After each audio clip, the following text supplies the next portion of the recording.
There you go. Another early 90s heat. This, nah. Oh, here. Let's have a piece of history right here, man. So in 1982, the great designer by the name of Bruce Kilgore designed the most iconic, the most historical basketball shoes of all time, the Air Force One.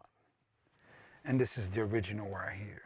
White and silver. This is the one Moses Malone, God bless his soul, Michael Cooper, all these legends of the game we love so much wore. The original box, and this is the original card that came with it. But this one right here, that's the one that hurts feelings. The White Friends and Family Masters. Oh, they did not fuck around with this pair right there. Quality of the chain, the shape is back. Instead of doing a what there, just have the mud guard with all the stuff. That was genius. God bless you.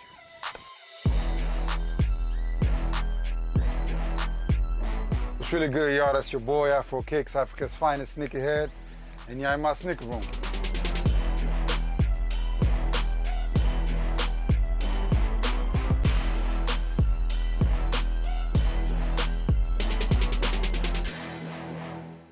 Man, I go by Afrokix. My real name is Hassan.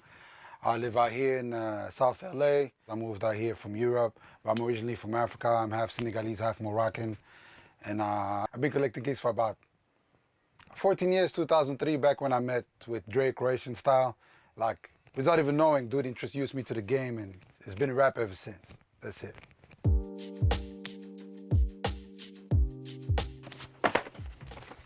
Oh yeah. Houston Astros. I don't know, some legal issues. They were not able to release the shoe. So a few hundred pairs ended up on an aftermarket. Sick. I love kicks, like, you know, since early age. I want to say, like, you know, 7th grade, that's when whoever had the good kicks was that dude. Like the metallic 5, the original 5, like I would never forget that day the first time I see them. I was kicking it outside my house, and one of the fresh dudes from the block pulled out right in front of my house. He had a Golf GTI, that was the big deal. And his name was Sammy, Tunisian dude. He walked out this door, he had like his blonde girlfriend. That was a big deal for us, like, you know, dope car, white girlfriend, he was that dude. And he pulled out the car and he had those Jordans. I remember looking at him and like, what is these? And then everybody looked at me like I was the dumbest dude on the block. Like, what you mean, what are those? Those the Nike Air Jordans. And I'm like, who is Jordans? Like, that's how crazy it is. I discovered the shoes before I even discovered the player. I walked home and asked my pops, who's Michael Jordan? And he looked at me too. He's like, oh, what you mean? Who's Michael Jordan? Chicago Bulls and everything. Not too many channels showed US basketball back then. But I got my first pair of J's at 22, so I had to wait from 10 years to get my first pair of J's. Oh yeah, another one of my favorites, man. I got a shout out to Jeff and Reef LA for making it happen. PlayStation Air Force One. Not much of a gamer, but a huge Air Force head, and those is just beautiful, though. Beautiful. Oh yeah, only undefeated on La Brea I had them. Them and the Dunks, the Afrokix Air Force One. Back when Huff still had a sneaker boutique up in Frisco, they were celebrating the 100-year anniversary of the big earthquake in San Francisco, if I'm not mistaken. But don't quote me yet. Sick pair, I really like those. As you can tell, I wore the crap out of them. Because that's what they're for. I hate to sound like somebody's grandfather when I'm not, but like the game is changing. Like I think the main thing is like, for a dude my age or about my generation, maybe even a little younger, like a lot of us got in the game for, I want to say, the right reason. We loved sports. We loved hip hop.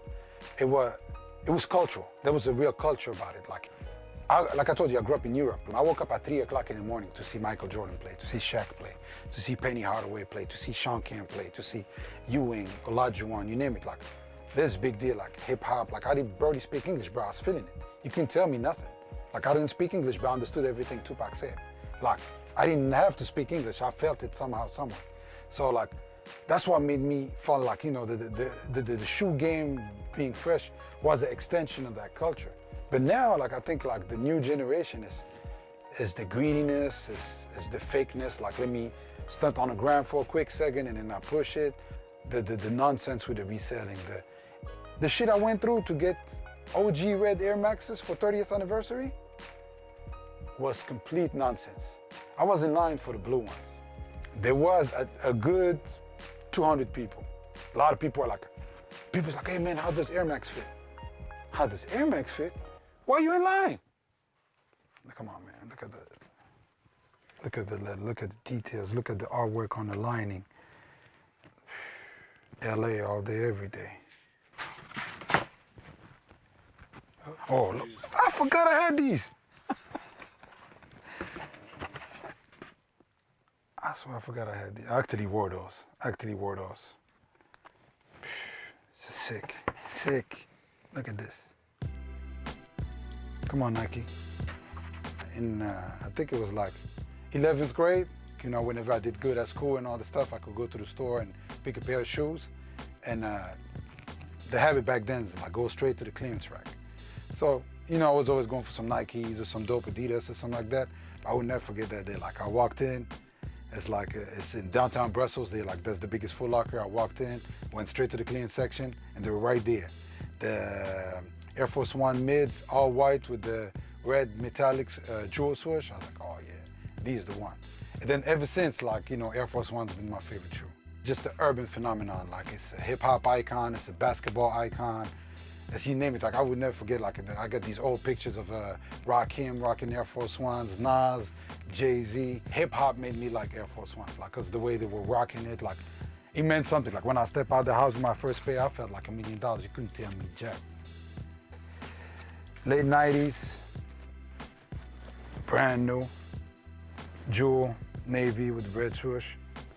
Sick, look at that leather, look at that shape. Nike, come on now. Multi-billion-dollar company, you can't do this again. You can't tell me you can't do this again. I don't believe you. Talking about shapes and leather. This is the retro that came out late last year of the famous COJP Air Force One linen.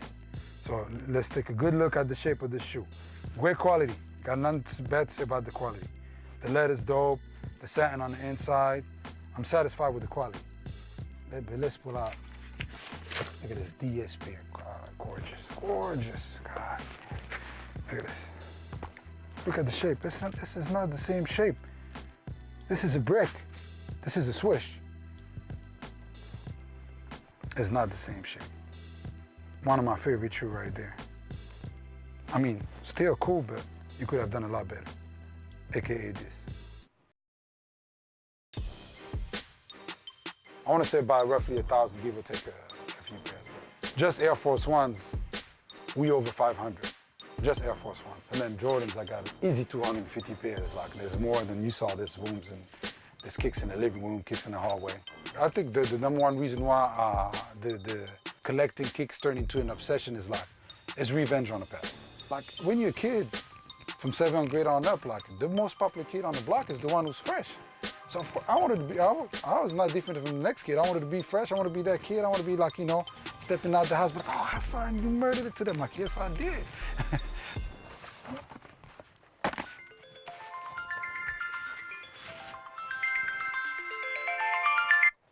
Block, what up, man?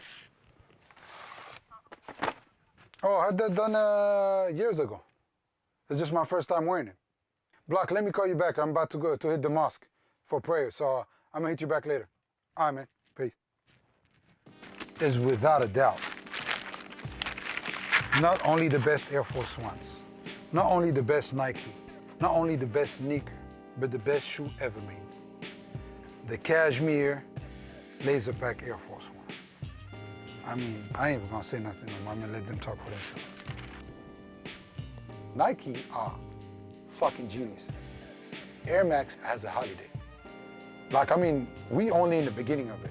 To me, what they were able to do with Air Max Day, March 26th, and just the month of March where people just like, I'm one of those, like I love the game, I love to play. So that's what I do. March of March, I'm wearing nothing but Air Maxes. I'm a play, like this is the game, let's play. I got this. But to be able to actually create a holiday, that's big, that's huge, that's like, come on. Like right now, we like the first 3-4 years. Imagine 20 years from now. what you doing for MX Day? I'm having a barbecue. Oh man, bring the kids. And we're gonna take pictures and like, oh, you know, my son stunt on yours. You know, it's gonna be some kind of competition. We don't care like, oh, what you brought. Oh, you got this? I got those too. But it's about what our kids gonna wear on that day. And then the beauty about this is like, I'm Muslim, you're Christian, he's Jewish, he's Buddhist, you know, he's an atheist, but we all celebrating that shit together.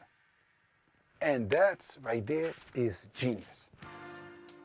This became an obsession. Like, I got an addictive personality, so it's never enough. That's the problem. That's the reason why, like, I'm 37 years old. I should have stopped a long time ago, but I ain't stopping anytime soon.